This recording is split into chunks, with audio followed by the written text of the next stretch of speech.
Hi, I'm Ken Oakes with Oakes Daylilies. It's early June and I'm out here at our display garden in East Tennessee. And I thought I would just walk around the garden today and show you some of the things that are blooming and looking good. This is always a fun time of year as things start to bloom. Our earliest things are mid to late May, and then things really start getting to go about this time, early to mid-June. And our peak bloom is a little later this month. So I'd probably say there's maybe 20% of the things are blooming so far. And more blooms every day. It just changes every day. So like I said, this is a fun time here at the nursery. It's kind of been a cool morning. So as we walk around, you'll see that some of the things maybe haven't opened up quite as well. I'll just show you what that looks like. A lot of things look great. And then I will mention you may see some weeds in the garden. We do have weeds, and we kind of wait just until closer to our festival to clean everything really good. So we don't accidentally have weeds, but we just don't have the manpower to keep them clean all the time. So we kind of keep them under check, and then as we get right up to the festival, we'll clean them out really good. So don't be surprised if you see some weeds. Maybe that'll make you feel better about your own garden in case you have weeds. I'm sure you don't. But yeah, we're gonna take a look around the garden. So we have over 1,000 different varieties of daylilies on display here at our gardens, which is a lot more that's on the website. There's normally 250 to 300 or so on the website. And yes, all 1,000 varieties pretty much look different or are different in some way. That's one of the great things about daylilies. They just come in so many different colors, really every color except for blue, and different shapes and sizes. So I'm just going to show you around a little bit. Give you an idea of what you might find if you come out to the garden. So this first variety here is one called Every Other. And this is a new one. We haven't offered it online yet, so you won't be able to find it online. And it's called Every Other because I just assume because it's a bicolor, which means that the petals and the sepals are a different color.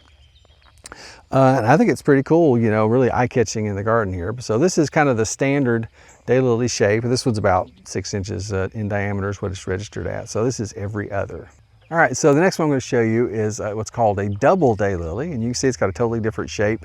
It's got an extra set of petals and sepals, so it's a fluffy shape, kind of, hence the name, a double. It's a nice rosy pink color, performing magic. And then right next to it is a variety called Tiny Pumpkin, and you can see why it's named because it's got really small, sort of gold, I would say more gold than orange, but maybe orange in a different light, blooms. Totally shorter, it's only about, I'm not sure what it's supposed to get up to. It looks like it's only about 18 inches tall today or so. So you got different shapes, different heights, different colors. So if you come out to the garden, you will notice that out of that 1,000 or more that we have on display, about 300 of them this year at least are not for sale. And you may wonder why we have them here, if they're not for sale, and why they're not for sale. Well, we buy a lot of new varieties each year from folks around the country who create new varieties. That's what they really enjoy doing, and they're really good at it. And so we try and buy what we hope will be some of the best new stuff, and then we plant it here in the garden, and we take a look at it, we trial it, see how it grows, and then eventually grow it up to enough that we'll be able to offer, which can take quite a few years. We send such a big plant, it can take 10 years from the time we buy a new variety until we have enough of it to sell. This one here is one that's not for sale this year, but it's called Sunday Grace. Look how cool that is. This kind of a fancy bloom with the eye zone and the edge, and look, a little gold edge around it. So this is one that hopefully we'll be able to offer here in a few years. I like that combination of colors, but this is Sunday Grace. This next one that's looking good today is the variety Guineas on Parade, and it's more of a spidery type bloom. And what a spidery type bloom is, one that has kind of long, thin petals like the legs of a spider. So there's lots of those, and they look really cool in the garden. Particularly if you mix them in, different shapes, because they kind of stand out against each other. If everything was just a regular round, but then you throw in a spider or a double, and they stand out, vice versa.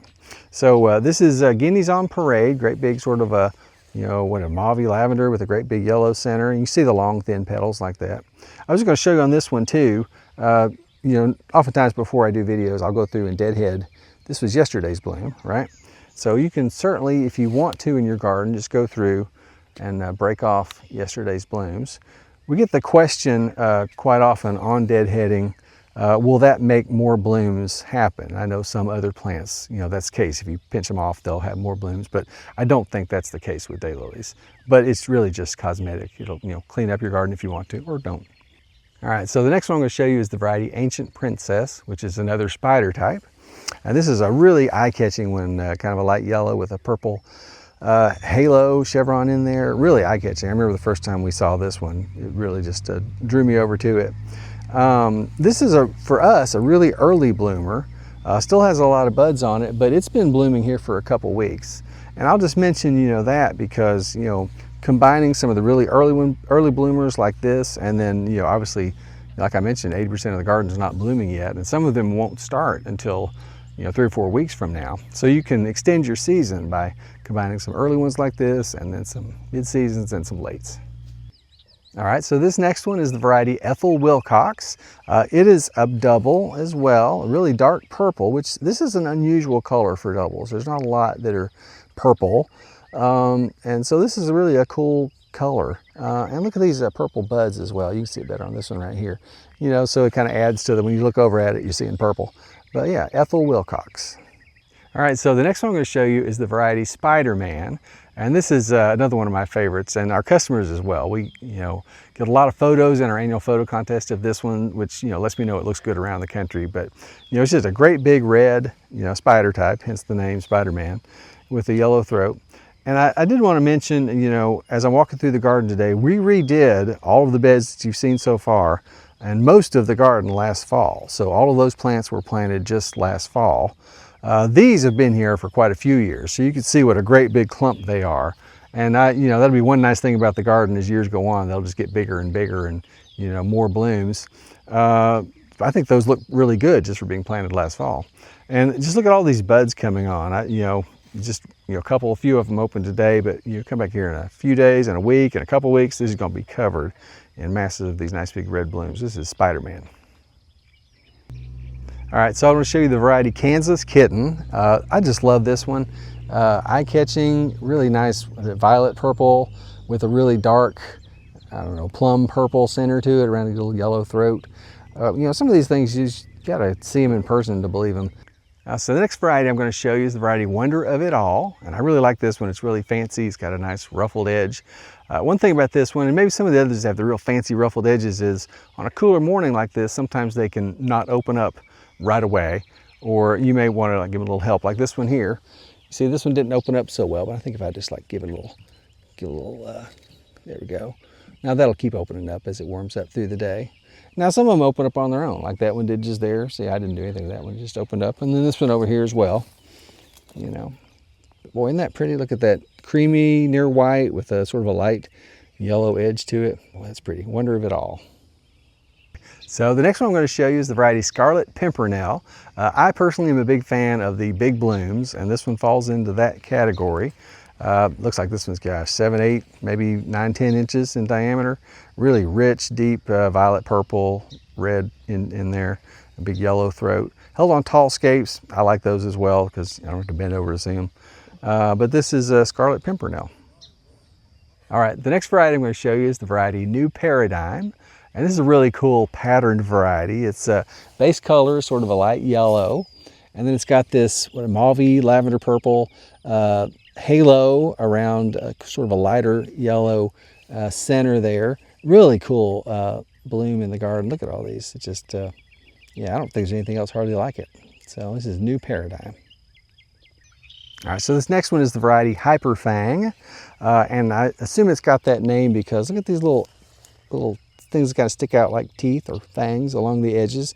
You see them in there. This is a really cool, rich color. Look at that. The sort of mauve purple with a really dark purple in the center, and then on the edge, dark purple, and then white or really pale yellow edge around that. A lot going on in that bloom right there. That's Hyperfang. All right, so this is the variety, the Spice Must Flow, and this is one of our taller varieties. I mentioned, Tiny Pumpkin earlier was like 12 to 18 inches tall. This one is listed at 60 inches, which is 5 feet tall. And this one here might actually be 5 feet. I'm just about 5'9", so right there you go. And this is a really cool color, kind of like a husky, dusky rose with a darker maroon eye zone around yellow throat. And I just love how tall this one is, and just, lots of big blooms held up high. So the Spice Must Flow. All right, so here's one that's a miniature and a double called Dewy Sweet. This is just about 18 inches tall or so, and it's really cool. I like this one. It's got kind of a creamy color with a darker maroon eye zone, double blooms, and this is also a good rebloomer. You can check out our videos about rebloom. It's a cool trait in the ones you can get it in, but it's Dewy Sweet. So this is the variety The Band Played On, and this is a new offering for this year. It's kind of like a mauve-y purple base color, and then look at that plum center and a matching plum edge to it. Kind of recurved back, some of them are flat, and this one's got more recurved petals like that. The Band Played On. All right, so this is the variety Ruby Spider, and this is one of our most popular varieties. Just look at that, great big, I think it's listed as 9-inch blooms, bright red with a big yellow throat. It just does everything you want a daylily to do. It just blooms and, just looks great in the garden, lots of buds, lots of blooms. So Ruby Spider. So this is the variety Primal Scream, and this, is a really bright variety, as the name implies. It's a stout meadow winter. Really love this variety. I just wanted to point out, this morning it's overcast, and so it's probably a little darker orange. You get it after a couple hours in the sun, it's going to be a brighter orange color. So you'll see the same thing in your gardens, but this is the variety Primal Scream. All right, so this next variety is Autumn Concerto, which is another earlier season bloomer. This has been blooming for us for a couple weeks now. And I just love this combination of colors as well. That's sort of I don't even know what you call these things. It's almost tan out there with this deep, maroon burgundy center and a yellow throat, big flat open blooms. These are probably at least 6 inches across. A lot of cool stuff going on in this one too. This is Autumn Concerto. So I hope you've enjoyed our little tour through the garden this morning.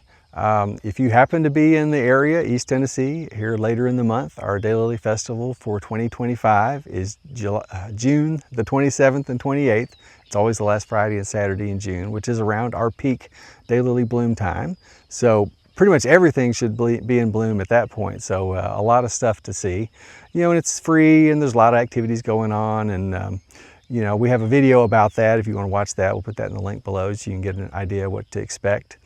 We love talking about daylilies. We've grown daylilies for over 40 years. If you have any questions or comments, you feel free to put them below, or our contact information is on the website. Feel free to reach out. We'd love to talk with you.